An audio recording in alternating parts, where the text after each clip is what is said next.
What's up, my brothers and sisters? Mike C back at you with another video, but this is not a showing or a review. This is just my theory on collecting and also how I got started collecting. What was the thing that lit the fire underneath me to begin collecting? All right, guys, I always got to start off with some sort of story. The story is it's Saturday afternoon, November 13th, 2021, and in Southern California, it is 90 degrees today. Guys, I tell you, this state is expensive as hell to live in.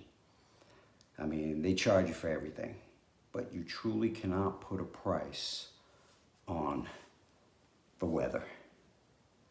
I came here 35 years ago and fell in love with the place and haven't been back since. I mean, you guys can probably tell from my East Coast accent.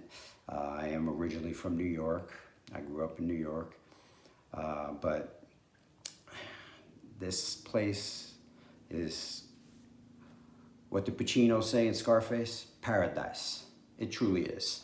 I mean, in 35 years, I have not bought a jacket. So I saved a lot of money throughout the years on that. But anyway, enough about that. Hope you're all doing well.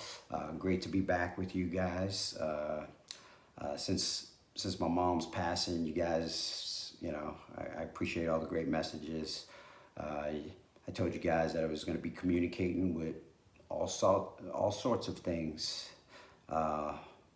All statute talk, no doubt about it. But I'm going to give you the reason why and my theory on collecting. I was a former athlete, played a little AA ball for the Milwaukee Brewers many years ago. So I was fascinated with athletes, obviously, because I was a so-called athlete. So when I gave up the sport and got a life and, working and stuff like that, I started collecting sports figures and memorabilia. And I had such a drive to collect these athletes. A lot of them were, Michael Jordan, Derek Jeter, had a lot of Derek Jeter stuff. I actually still have stuff of his, and very rare stuff. Even though I was a Met fan growing up, I still appreciated him as a player. He was my favorite player. But throughout the years, tons of sporting stuff. And then I remember I started seeing all this cool looking movie stuff and character stuff starting being put together really well. I think like Wetter and Sideshow were starting to put out all these cool little things, and all of a sudden my attraction immediately shift from athletes to this stuff that was going on. And when I saw Sideshow stuff coming on, I mean, you compare the pieces today to years ago, it's a big difference. But 10 years ago, it looked incredible, these pieces, and they still do. But the new ones today that they're putting together is really incredible. And that's how I got started in this field. But there's a lot of people on the internet. That's why I kind of don't like to watch other people, because people are always talking about, I had to find this out through watching.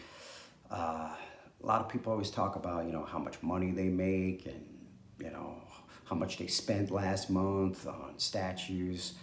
To me, that just discourages the beginner or the one that's not as fortunate as these people that are making six-figure salaries and stuff like that.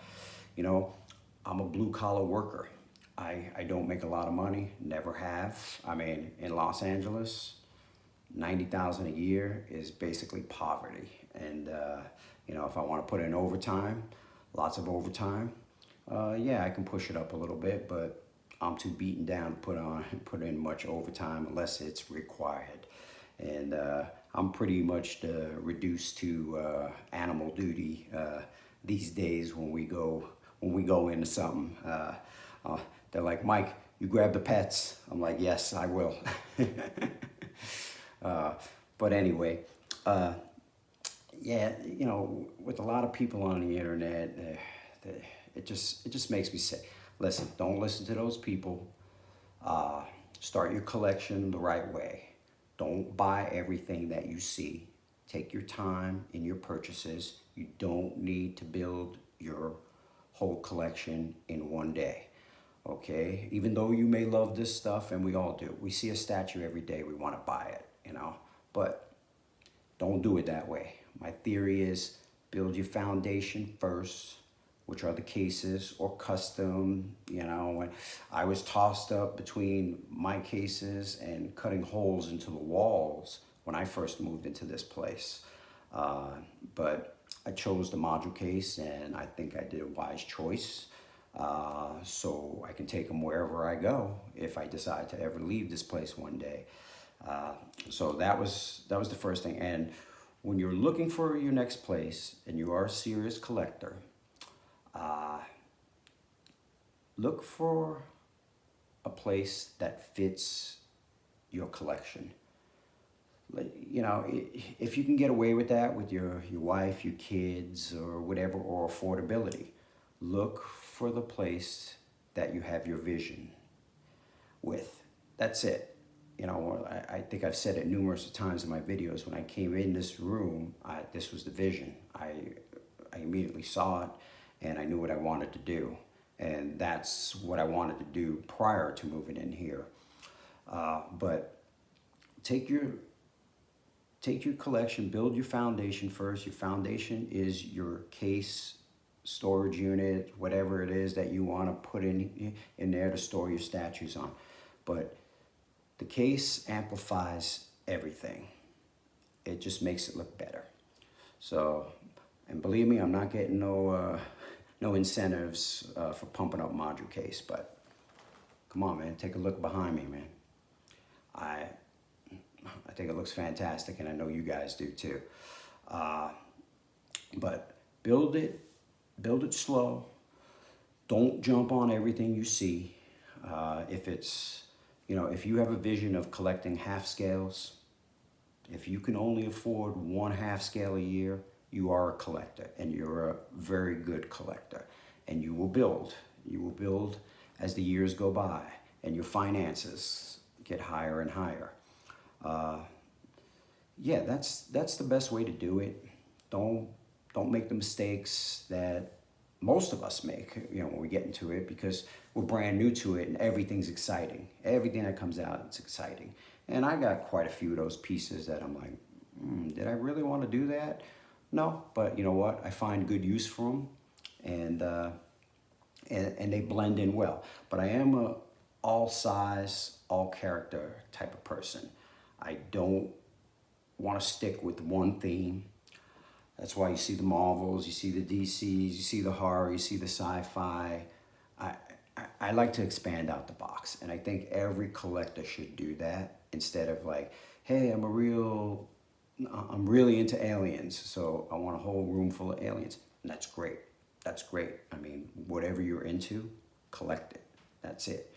But me, I like to keep it a variety of everybody.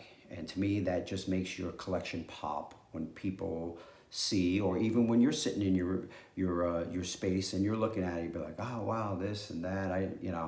I like aliens, and I also like Wolverine. So I like to bounce around. I don't want to watch the same thing, same movie over and over again. Same way I don't want to see the same characters over and over again.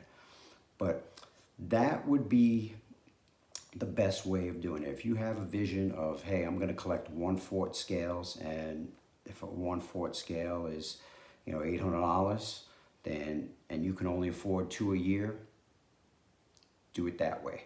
Don't settle for anything smaller. Don't let these people make you jealous that you're sitting there and you're watching them and they're like, I spent $10,000, and every day you turn them on and they got another review. I cancel that shit, man. I don't pay attention to it, and neither should you.